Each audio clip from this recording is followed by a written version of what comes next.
চলে এসেছি পাখির রাজ্যে। আজকে আপনাদের দেখাবো কত পরিমাণ পাখি মানুষের পাশাপাশি এবং কাছাকাছি যে বাস করে। পাখিরা যেন নির্বিশেষে ভয়ভীত ছাড়া একসাথে বাস করছে, যেন তারা সমাজবদ্ধভাবে মানুষের সাথে একত্রিতভাবে বাস করছে।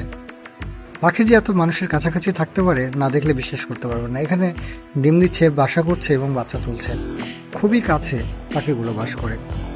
স্থানটি হলো রাজশাহীর উত্তরাঞ্চল আমনোরার কাছাকাছি বরেন্দ্র। বরেন্দ্রতে আছে একটা দিঘি, বড় আকৃতির একটি দিঘি। দিঘিটি প্রায় 40 বিঘা মতো। এই দিঘিতে প্রচুর পরিমাণ পাখি আসে, অতিথি পাখির ভরপুর সব সময়। যেন এই পাখিগুলো নির্দিষ্ট একটি জায়গা করে দেওয়া আছে, এখানে পাখিগুলো থাকবে। পাখিগুলো এত সুন্দরভাবে থাকে, মানুষের কাছাকাছি থাকে, যেন কোনো কিছুতেই তাদের ভয় নেই। তারা সব সময় একসাথে থাকছে এবং মানুষের কাছাকাছি থাকছে। আপনার যে কেউ যদি ঢেল ছুঁড়ে যেন পাখিগুলো মারতে পারবে।